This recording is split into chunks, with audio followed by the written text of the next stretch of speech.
Welcome back, or welcome to the Life Well podcast. I'm Catherine Young, your host, and we're back this week with another episode to find some resources for the intersection of our faith and our mental health. Our last episode dropped on Valentine's Day, and I heard that love was in the air. I hope that some vulnerability was in the air too. On today's episode, we've got lots of things to get into. We've got to review homework. We've got to talk about our special topic for today. We've got to do a little bit of digging. We got to check in with the woman at the well. And of course, we have to dig a little bit deeper. So you already know in these episodes, at this point, you need a journal or your notes app or something. So go ahead and get your things out. Get comfy. Do y'all eat snacks when you're watching this episode? Because I eat snacks when I'm editing. So it is my hope that you are as comfortable as you possibly can be, in addition to being well.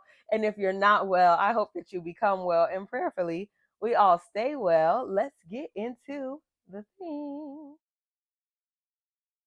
So let's start here. We have officially hit 100 followers on Instagram. Huge fan. Y'all know how I feel about creating and celebrating. So big ups for all of you over here at the Life Well Company, at the Life Well Podcast. I still don't have a name for what our community is called, but it will come when it's necessary. But for right now, thank you for all of you who have been reposting, sharing, doing all of the things to help our community grow. We have 100 followers on Instagram. I'm not 100% sure on how many we have on TikTok. I know we're not at 100 yet. And you'll find out when we are, because I'm going to create and celebrate about it, because it deserves to be acknowledged. So again, thank you so much. If you are not already following us on all of our social media platforms, make sure you do at The Life Well Co. on Instagram, TikTok, YouTube. We don't have a Facebook, but I have a Facebook. I have recently gotten some commentary about my personal social media platforms. It never really dawned on me to kind of pub that, but I guess I will. If you're interested in locking in with me on my day-to-day life, you can follow me at Catherine Ann, 3 E's, 3 underscores. There is no logic. There is no significance. There is nothing about why I put those extra letters, other than the fact that my actual name, just Catherine Ann, was already taken on Instagram. Now, I will go ahead and warn you, if you follow me, you're kind of probably getting yourself into some very intermittent post about my actual life. I don't know what it is about Instagram these days. It's like I'll post for like 3 to 4 days, and then I won't post at all for like 2 weeks.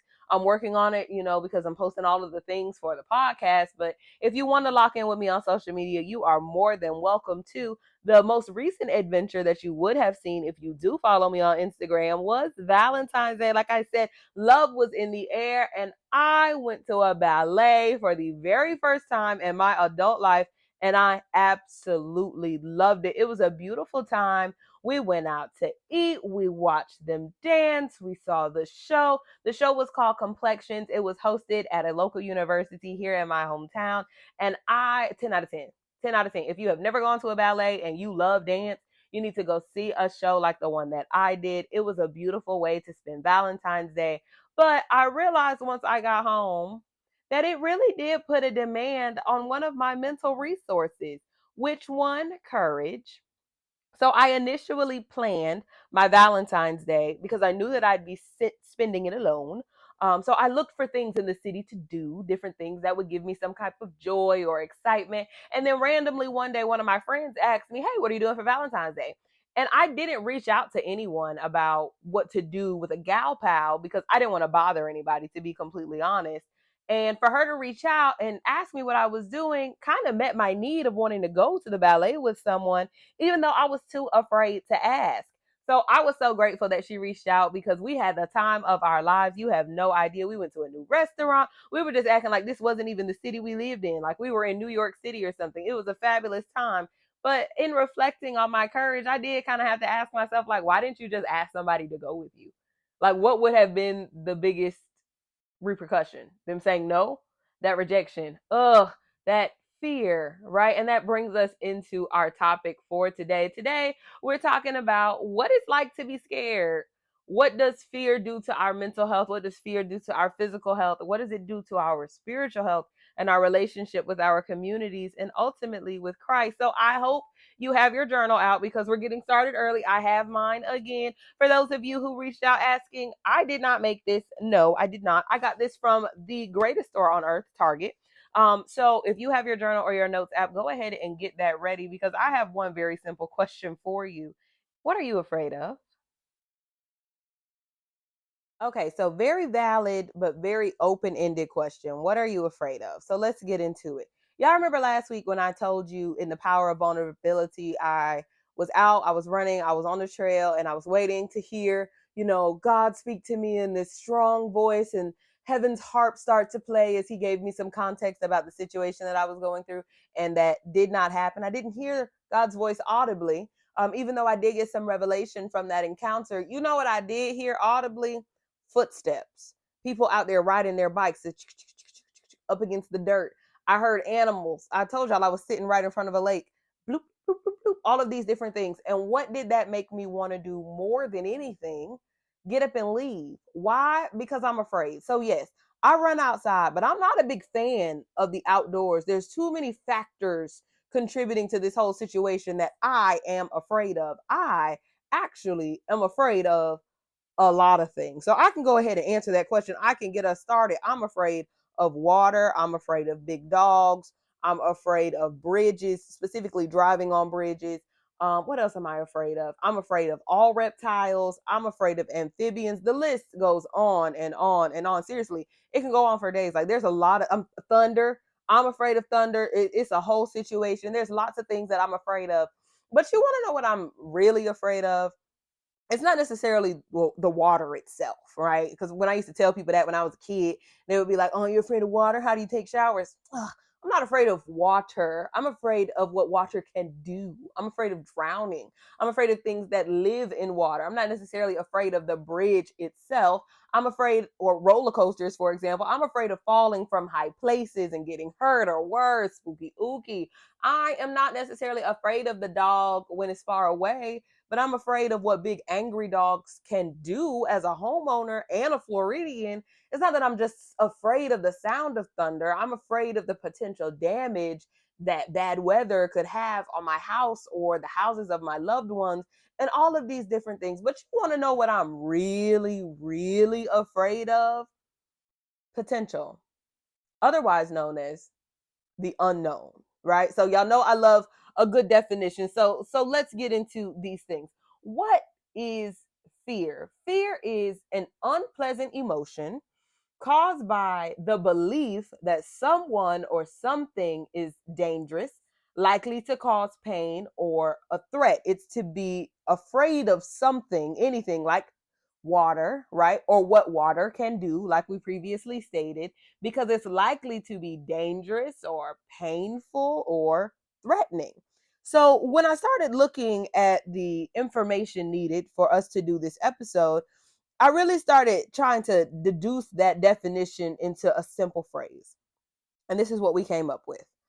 Fear is the conclusion that we draw when we don't have enough information. Fear uses what we already believe to be normal or true and combines it with those small pieces of information that we get in new situations. And then it creates behaviors of fear in an effort to protect us or maintain order in our lives. Sometimes fear does come from very real threats, hurricanes, typhoons, other kind of natural disasters, right? If you are in the midst of one of these natural disasters and you start to visually see damage happening to your home, that fear response makes a lot of sense. But sometimes our fears come from imagined scenarios, things that have not happened, the potential of some of these things to happen. And that is a natural response for our physical bodies. It helps us stay safe. I'm sure you've heard of the flight, fight, or freeze response before. And if you haven't heard of it, we'll talk about it in later episodes. But what we've learned so far is that fear, when uncontrolled, can lead to distress or disruption. That is what we call anxiety or an anxiety disorder, when the behavior is not aligned with the presented threat. So, me at the beach losing all control because I see a wave is not directly proportional to the threat itself. Me standing outside when the beach flag is red and I see all of these waves crashing in and it's raining and it's lightning and it's thundering and I'm freaking out is in alignment, right? So when we look at the science of it all, there's some very important things that we want to look at. Fear turns into an anxiety disorder when the threat and the behavior to avoid it are out of an alignment. I teach something called the cycle of anxiety probably at least 10 times a week in my sessions with my clients. And the cycle starts the same every single time. It starts with an anxiety producing situation. And then that anxiety producing situation is going to create some symptoms that are typically uncomfortable. For example, sweating, or you're starting to get those butterflies in your stomach, or your heart is beating really fast. It's some kind of discomfort either in your physiological body, or you're having racing thoughts and that's happening in your mind. And we want to avoid those kind of uncomfortable feelings at all costs. So the next step in the cycle is avoidance.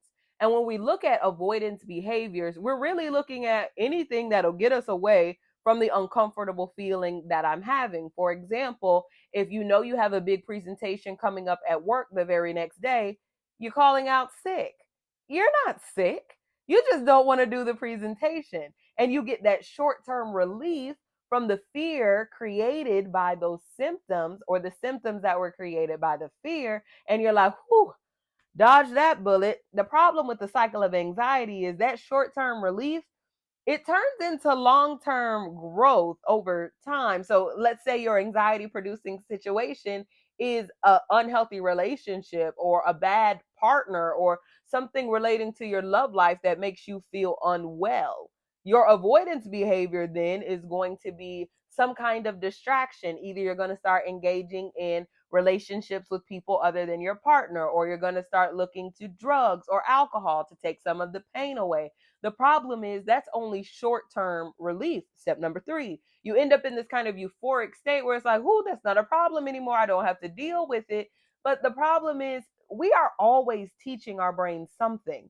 So the next time you encounter that anxiety producing situation and you taught it avoidance, it's going to just want to avoid it more and more and more, which leads to long term anxiety growth, and sometimes even puts you into a cycle of addiction, because now your brain has learned, when I feel this way, I have to do this thing. So every time you feel this way, you go and do that thing. And because you're making your anxiety worse, you feel that way more often. So then you start doing that thing more often, and you just cycle and cycle and cycle and cycle and cycle. And the big question that I get a lot of times, especially from my clients, is, how do I make it stop? One of my really good friends, and she's actually the producer on this podcast, she did a mime at our church years ago. And one of the paramount phrases in the music of the dance was, make it stop, make it stop. And I hear my clients say this all the time. I know I've said it and I've heard my friends say it. How do I make this stop? How do I get out of this cycle? I imagine that the woman at the well, she's our good friend here at the Life Well podcast. If you're just now joining us, pause, go back to the pilot episode so that you can understand why she's a friend of ours here. We take it easy on the Samaritan woman because we realize that she has similarities to us. I imagine that the situations she was in produced some anxiety. And her avoidance strategy was to not go to the well when the other girlies were going to the well, because she did not want to experience whatever sensation happened in her body or her mind when they were talking about her, or when they were whispering about her, or when she thought they would be talking about her or whispering about her. So she just didn't go. She went in the middle of the day in an effort to avoid it. And she went in the middle of the day in the heat over and over and over again, because her body did experience that relief from the anxiety, but she traded anxiety for isolation and thirst. And thankfully, Jesus met her there and brought her out of her trouble. But how many of us look like that? How many of us are avoiding things, avoiding people, going places, doing certain things over and over and over again because we want to participate in the avoidance more than we want to face the fear? And we hear people say that all the time, face the fear, face the fear. Well, how am I supposed to do that? Because the brain tells me I should run away. And the Bible tells me, do not be afraid. Several times, actually. It's the most repeated phrase in the Bible. Do not be afraid. But the Bible also says, fear God. Now, how does that work? How am I supposed to? Okay. Okay. And I've had people ask me this question, and I've asked myself this question when I really started to try to get to know God for myself. Okay, do not be afraid, but I am afraid. Fear God. Okay, how is this fear of Him different than the fear that I have of water? And I'm so glad that the Bible put both of those things in there, because it gives us a little bit of insight into the creativity that God had in mind when he made our body. So let's look at it.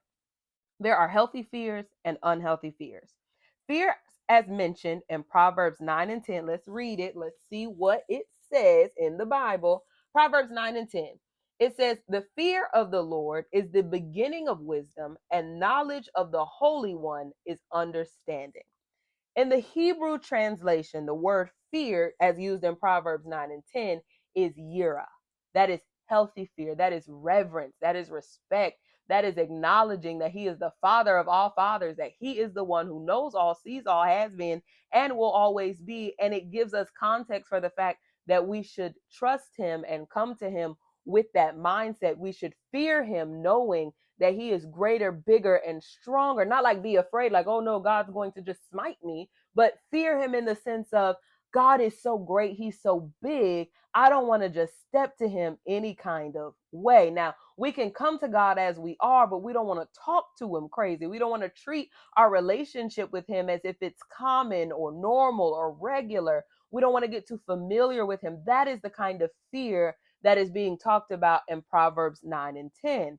But we also see the word fear or do not be afraid mentioned in other scriptures. There's a very popular passage of scripture that says, "I will fear no evil." Also mentioned in the Bible, "Do not be afraid, for I am with you." However, that fear comes from the Hebrew word, let's read it correctly, ama, which is unhealthy fear. It's translated as terror or dread, that kind of like spooky ooky. That's what God is telling us to not do. In no way, shape, or form is he saying don't respect me. That is healthy fear, having an understanding of who he is. But the Bible is reminding us not to have this kind of terror or dread or doom. You know why? Because God knows the kind of cycle of anxiety that puts us in. It creates avoidance behaviors. This is the kind of fear that tells us we should run away from him. Whereas in Proverbs 9, that's the kind of fear that's telling us we should run to him, regarding and revering him as a problem solver, as a way maker, as a healer, and as a mind regulator. But that other kind of fear, it tells you to run away. That is the kind of fear that tells us you shouldn't believe in yourself. You shouldn't go and do the things that God has gifted you to do. There's a fear on the other side of this where people are going to judge you. People are going to talk about you, and those racing thoughts really get to spinning in judgment, and kind of sweaty palms, our racing heartbeat, our body and our mind start to respond in a fearful kind of way because the cycle of anxiety got started and we ran away instead of running to our maker. God reminds us so often because we as humans get afraid so often. Now, some of you may not be afraid of as many things as I am, but I'm glad, I'm very grateful that God said in the Bible so many times, do not be afraid. God hasn't given us the spirit of fear for good reason, because he knows the cycle that it creates. When we link up with that spirit, we end up separating from God. And in that cycle, we end up in this spiral, and that is movement. And if you're moving, that means you're moving in a direction. The cycle of anxiety moves you in a direction far away from God. Condemnation then is able to creep in because we venture away from Christ when we're in the cycle of anxiety. The woman at the well was not less loved by Jesus because of her deeds. She wasn't less loved by Jesus because she chose isolation over her fear of judgment, but she felt that way, right? And her emotions created behaviors that made her want to keep herself safe. And something that I talk about a lot in therapy, and I've gotten into, some of the conversations with other professionals in the field about what emotions are for. Emotions are valid. Emotions are important.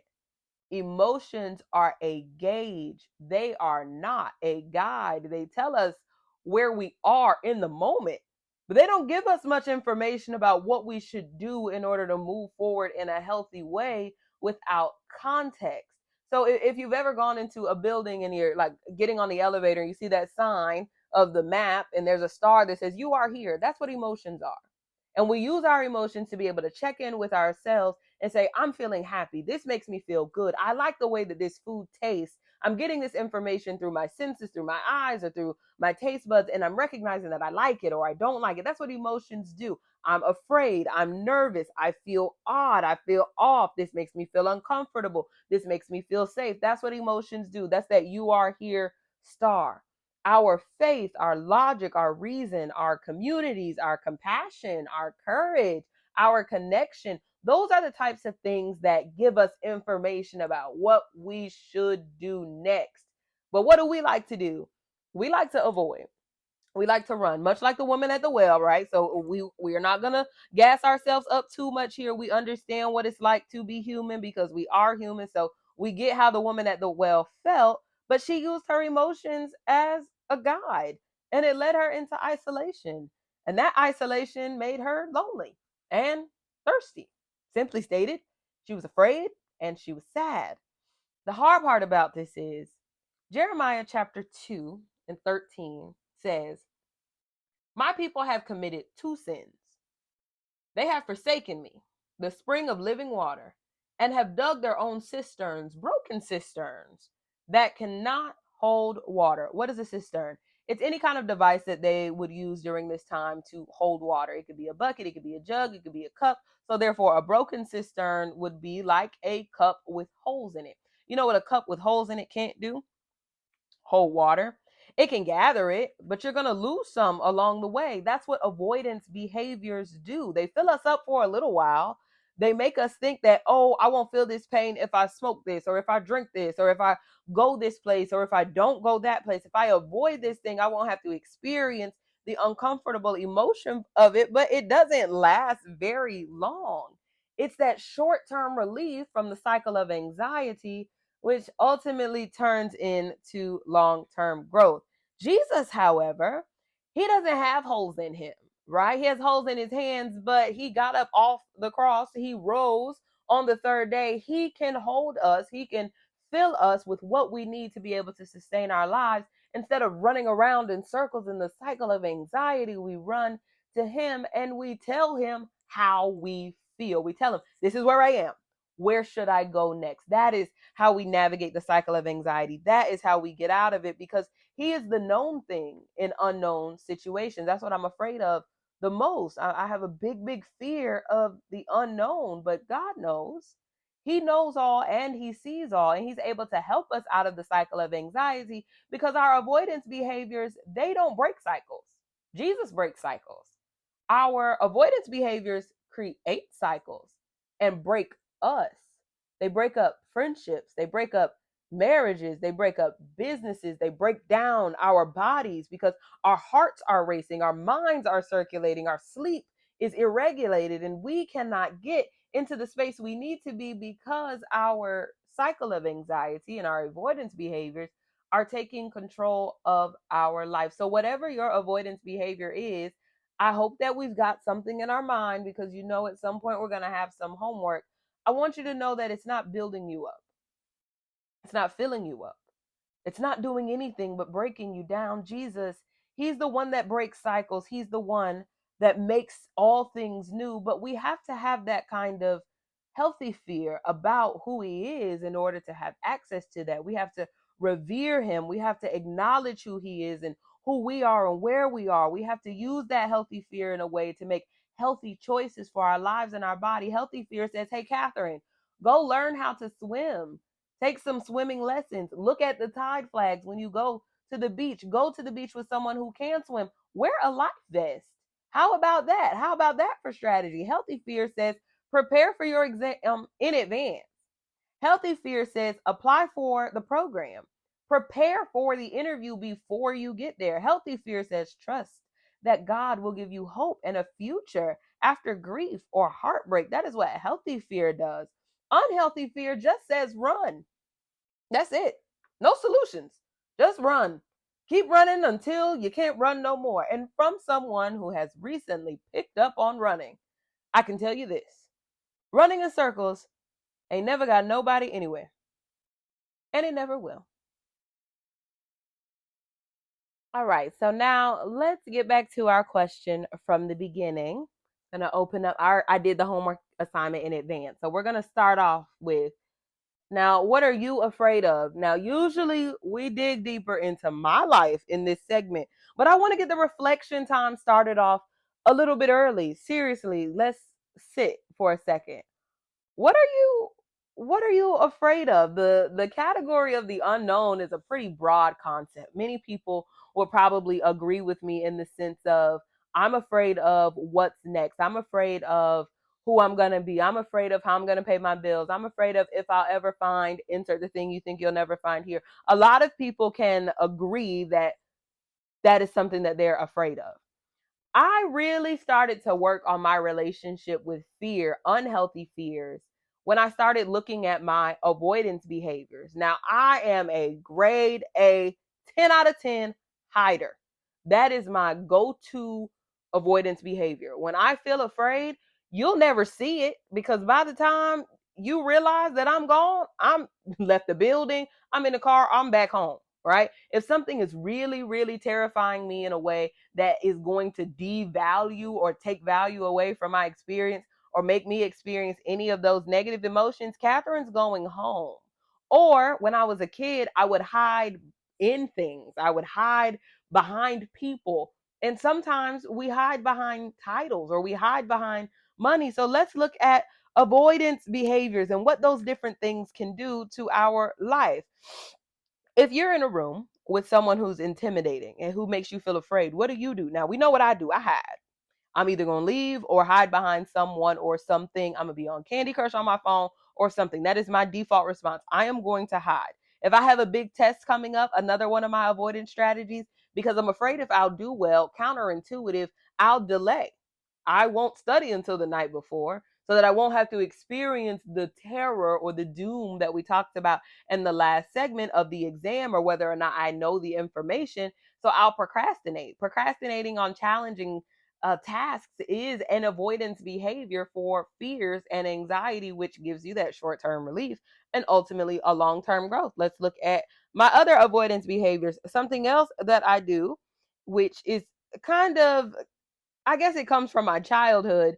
I do hide behind people. And I used to quite literally physically hide behind my mom and dad in situations that made me uncomfortable, especially like, if they're trying to introduce you to somebody who knew you when you were like a newborn and they're like, oh, I haven't seen you. I don't know you, ma'am. I don't know you. And now you're talking to me and you're in my personal space. So I would like hide behind my mom's leg or hide behind my dad completely. So that is something that kind of rang true my entire life. And now that I'm in this kind of adulthood space, the thing that is starting to scare me the most is what's next. See, when I graduated high school, I knew college was next. I wasn't 100% on where I was going, but I knew I was going to college. And even after college, I knew grad school was coming. The hard part was when I applied, I didn't get in. So all that faith I had that, oh, I know what's coming next. There's no need for me to be afraid. Do not be afraid. That was easy to do because I thought I had a plan. And then when I didn't get in, I got afraid because what's next? I delayed and avoided all of my therapist dreams because it was just too hard to face the disappointment or the rejection or just the sadness of my plan not going how I wanted. And I got afraid and I avoided the dream.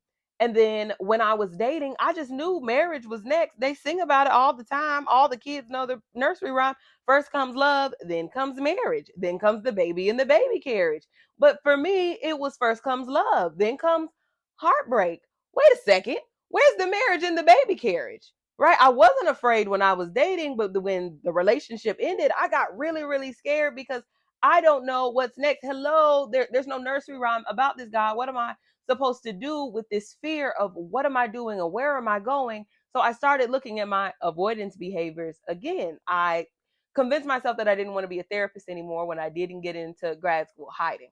I convinced myself that, okay, maybe relationships aren't for me. Do I even want to get married? Do I even want to have kids? Started asking myself that stupid question because I was afraid. I did not want to face the rejection or the scrutiny or the disappointment or the judgment. So I avoided it and I got very, very short term relief.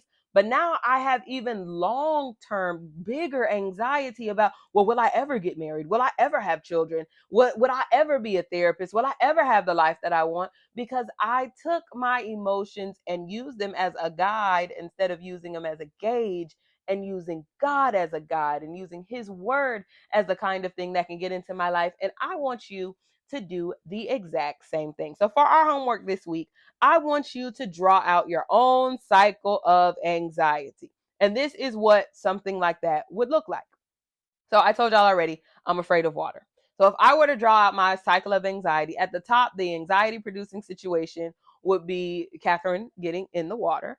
And my avoidance behavior is not going to the beach. No problem. Short-term relief, but the long-term growth becomes an issue.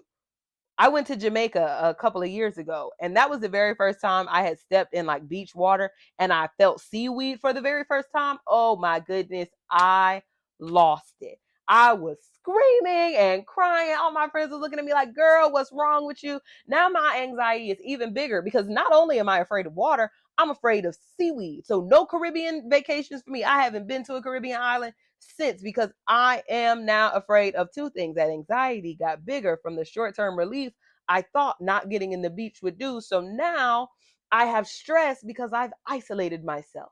I can't participate in all the trips that my friends are going on because I know there's going to be water. And in that water, I think there's going to be seaweed. And I don't like the uncomfortable feeling that it creates. So I'm not going to go on any of the vacations that people invite me to. But now I'm lonely. So I got to start hanging out with the people that's not going on the trips. For me, those people were people from my hometown, people that I probably should not have been hanging out with at all, people that I prayed to actually be free from. I'm compromising my socializing because I want to stay comfortable. And now I feel like God is mad at me. So I've done this avoidance behavior. I got this short-term relief, but it gave me even more anxiety because now I'm afraid that God's mad. Now I'm afraid of water, seaweed, and that Jesus is upset with me. So I avoided him. And that anxiety just continued to grow and grow and grow and grow and grow. So I want you to sit and I want you to map out your cycle of anxiety. I want you to identify your avoidance behaviors. I want you to look at how you can use healthy fear, reverence, respect, acknowledging that God is the seer. He knows all and he sees all. He's the one who can help us out of these situations instead of our avoidance behaviors being the thing that just kind of copes us through and coaxes us through, but it doesn't actually do anything for us. Jesus, he can do something for us because we saw him do something for the woman at the well. He broke the cycle and she was able to live a life. We didn't hear more about her after she left that well, and she shared with Jesus that her intention was to share it with everybody else, the change that had happened in her heart. We don't get to know what happened after that. We do get to know what happens for you. When you break your cycle of anxiety, when you identify your avoidance behaviors on paper, you'll then begin to notice them in practice when you're in a space, for example, with me, and I start hiding or I start cowering or I start hiding behind my degree or I start hiding behind my friends. I notice that my anxiety has been triggered. I'm able to sit and think about what did I engage with that triggered this anxiety. Go to God in prayer, use healthy coping skills because I go to therapy, even though I am a therapist. Everyone needs to be in therapy. We've talked about this before. We're looking for the kind of clarity that helps us get back to God, not the kind of clarity that makes us just have superficial relief from an uncomfortable symptom. It happened for the woman at the well, and it can happen for you too.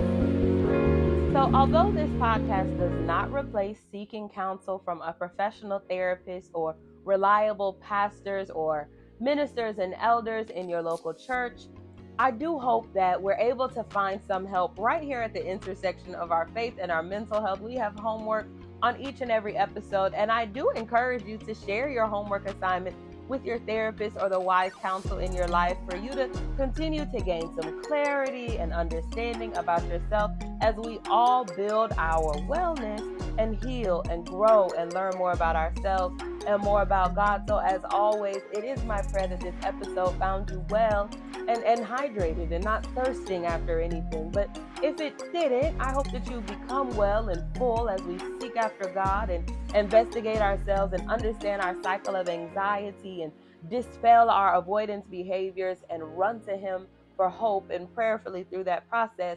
We all stay well. I'm Catherine, and this is the Life Well Podcast.